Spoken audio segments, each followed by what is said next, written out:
The Drinker of Horizons is the third novel of Mia Couto's trilogy, Sands of the Emperor, set in Mozambique during the campaign against Ngungunyane, the Emperor of Gaza, in 1895.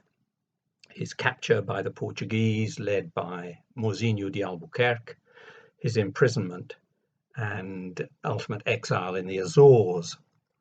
Here, the emperor has arrived in Lisbon along with his retinue, his 7 wives, and his son Godido.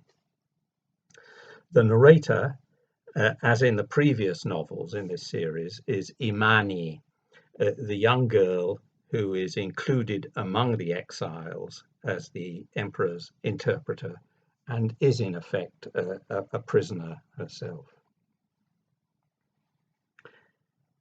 A room under the ground. In the Monsanto Fortress, they lead us down an underground stairway as if we were visiting our final dwelling place. Not even the dead live so far down, Ngungunyane sighs. The dungeon is dark, damp, and cold.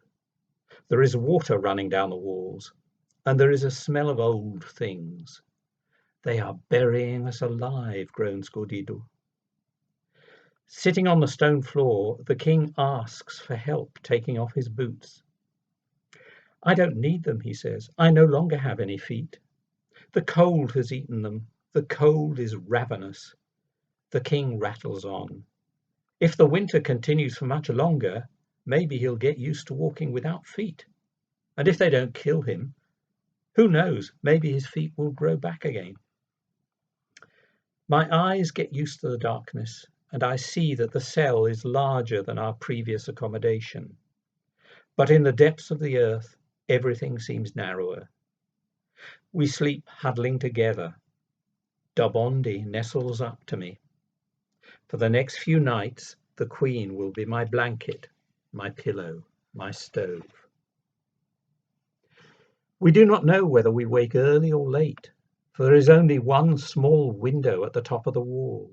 Through this narrow opening, we can see a tiny sliver of Lisbon sky.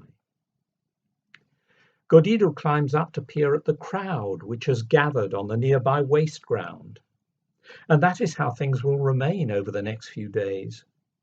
On the open ground in front of the fort, hundreds of inquisitive people have established a fair, with stalls selling snacks.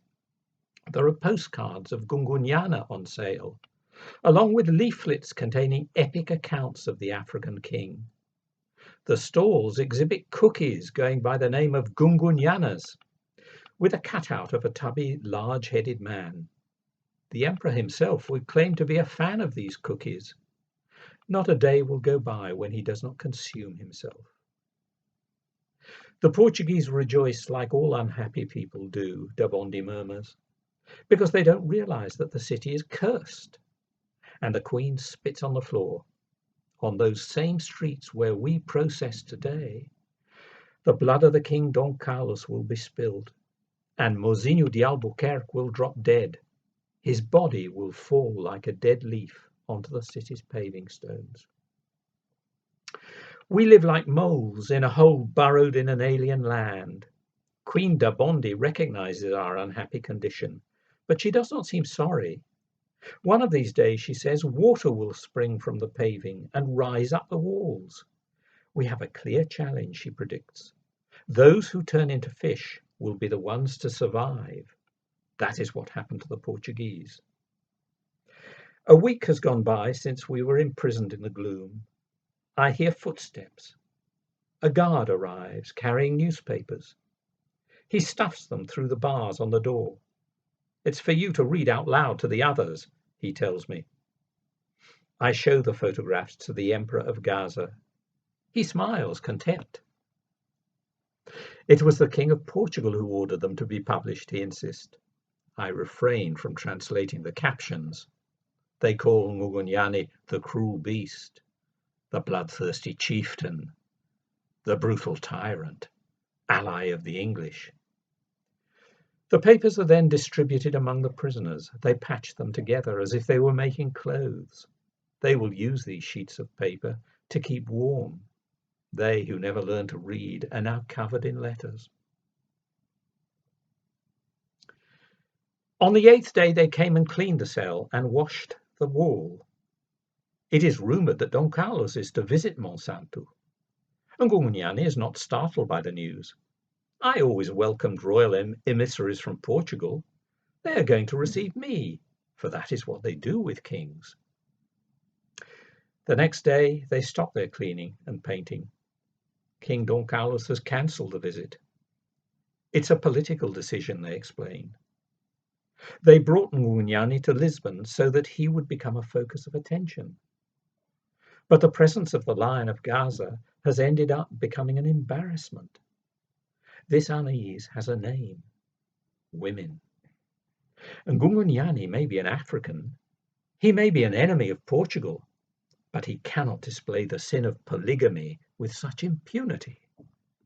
The church protests, the press complains, and society echoes this discomfort. Don Carlos's counsellors advise him that to visit Ngungunyane would be to legitimize such immorality. Disappointed, Ngungunyane orders his son to block out the only window providing any light in the dungeon. If they won't receive me, then I too reject the light they are charitable enough to send me, he declares. In a loud voice, as if someone were listening beyond the walls, he asks rhetorically, "They invited me here along with my 7 wives. Did I ever count their wives when they visited Mozambique?"